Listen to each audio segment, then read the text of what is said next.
Hello, hello, hello, hello. Welcome again to another edition of Let's Talk Ed with Professor Chris.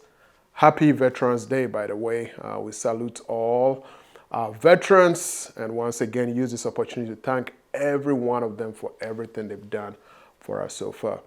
Today, we're going to be talking about how to stay motivated as a college student.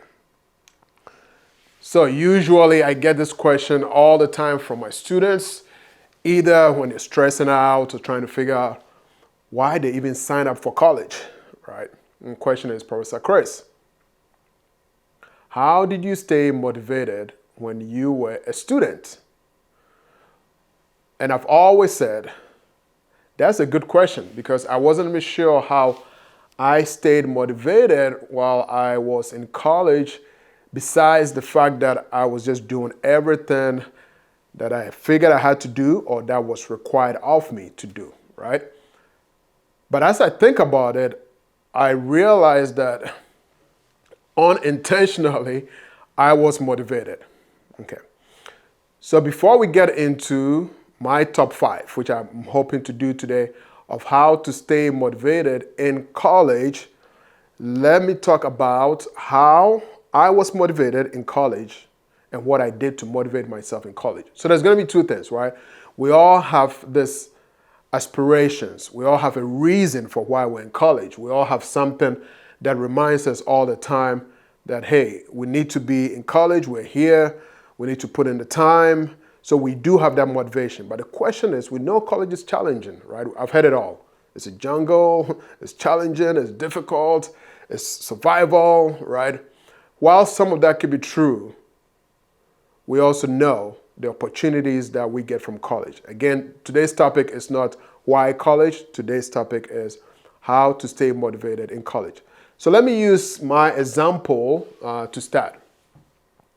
There were things that motivated me in college or while I was in college. And first was the college that I had the opportunity to go to was the one and only college, right? So for me, it was like, okay, this is it. I have to make it work. I have to make sure that all the sacrifices my parents made so I could have that opportunity to go to that one college was deserving, right? I had to make sure that it didn't go to waste. So for me, that was a very key motivation. Also, I knew that this was finally the opportunity for me to get my dreams and my vision that I've been working so hard for to come true. This was it. It was going to be through that college. And of course, I always expected a family, had a big expectation for me. Going, leaving my country thousands of miles away to have this opportunity to come to the US, to be in this one college. I knew the expectation was high and I had to set an example for the cousins, all of whom were like brothers and sisters to me and family members. Okay, so that was all some of my motivation to be in college. But while I was in college, what did I do to motivate myself? When I was in college, again, it wasn't intentional. I always prioritized. Again, I knew that I had to do work and I knew the reason and purpose why I was in college. Okay? So for me, that was motivation enough. I constantly reminded myself of why I was at a college. And of course, my dad always calling to make sure that I was staying out of trouble and doing what I was supposed to do in college. Also kind of, at times it was a little bit much, but also kind of kept me on track, right? So I was motivated. I was really motivated, let me get through college. Let me do what I had to do. So prioritizing was good. Also, it helped that once I prioritized and I finished my schoolwork, then I knew, okay, now I had some time to do other things, which I'm going to touch on because college is not all about steady sleep, eat, right?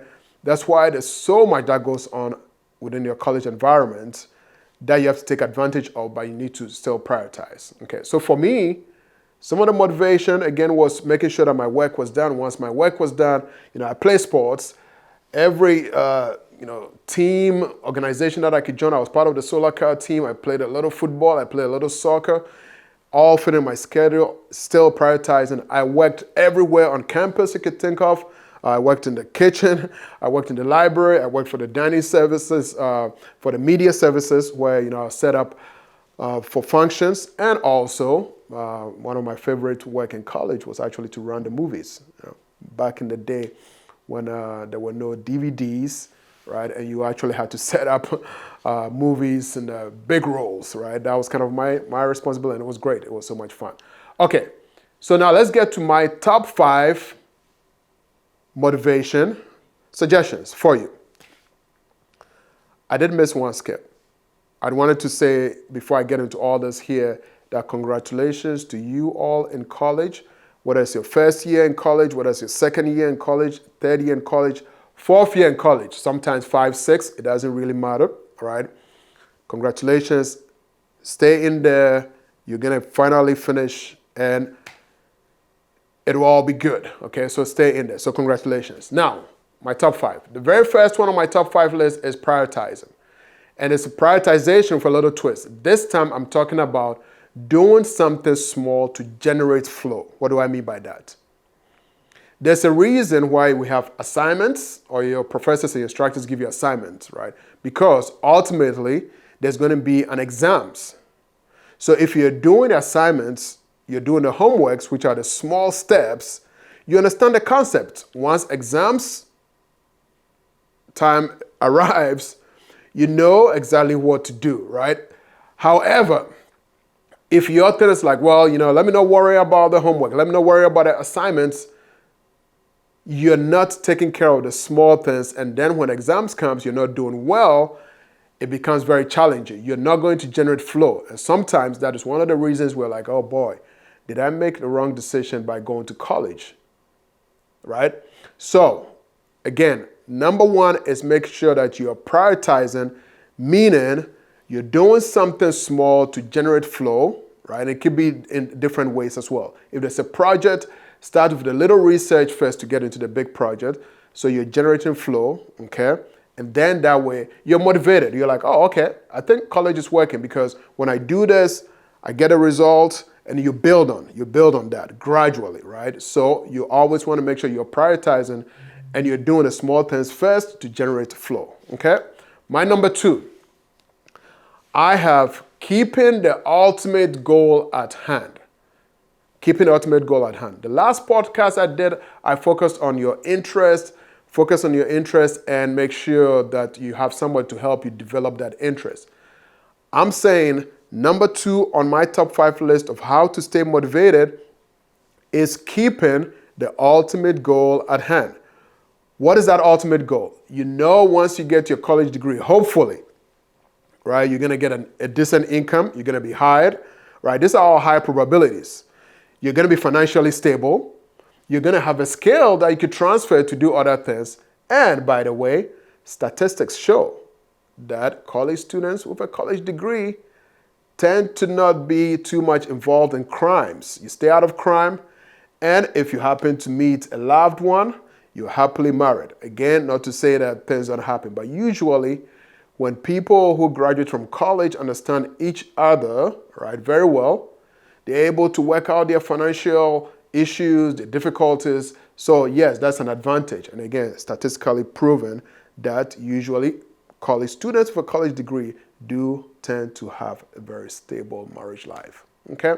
So again, my number 2 is to making sure that you're keeping that ultimate goal always at hand, reminding yourself, not necessarily why you're in college, but saying, hey, I'm here for an ultimate purpose or an ultimate goal. Okay? All right, 3, very important. You have to learn to spend time with yourself. College is not a prison.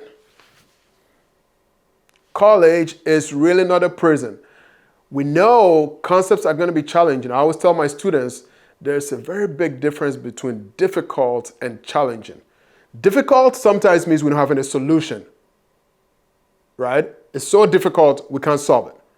Challenging means if you're doing the examples, you're actually able to overcome that challenge. you are able to come up with a clue, a solution of how to make things not so challenging. Okay, and that's really what college is.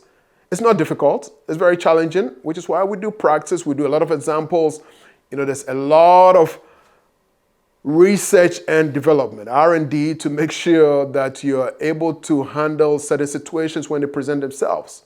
Okay, so when I'm talking about spending time with yourself, exercise, please, sleep. It's fun. If you have time within your schedule to do some sports, do so, okay? Now, spending time with yourself doesn't necessarily mean, you're in isolation. No, spending time with yourself means you're going out. Yeah, if you want to hang out with your friends, do so. If you need to go to the pool, to the beach, just have some me time. Love yourself. Just recently, I listened to a little conference about loving yourself and taking care of yourself first so that you can love others, okay? So very quickly, I just digressed. But it's very, very important that you take time for yourself. So you break that routine of steady, sleep, eat, steady, sleep, eat. And if you're working, then it's steady, work, sleep, eat, okay? We need to break that routine a little bit. Go get a good meal once in a while. I remember back in our day, a good meal was getting somebody to drive us off campus to go to this restaurant called Fazoli's. That was back in the St. Louis days. A lot of Fazoli's, a lot of free breadsticks, okay? Those are the college days. So it was different from the usual ramen noodles, okay? Yes. So yes, take some time, go get a good meal, all right, and spend time with yourself. Sometimes, even if it takes just lying on your bed, looking up the ceiling and reminiscing, that's also good. But make sure you're spending a lot of time with yourself, okay? So my number 3, top 5 ways to motivate yourself is to make sure that you're spending time with yourself. Number 4, as we've mentioned, yes, college can be challenging enough, not difficult. It can be challenging enough. So why make it a race, okay? Many a times I have my students say, Professor Chris, I really need to graduate. I really, really need to graduate, okay? So how are you trying to do that? Usually is, I'm going to take 6 classes. So you're going to take 6 classes, get about 2 Fs, right, which you have to repeat anyway or get some Ds.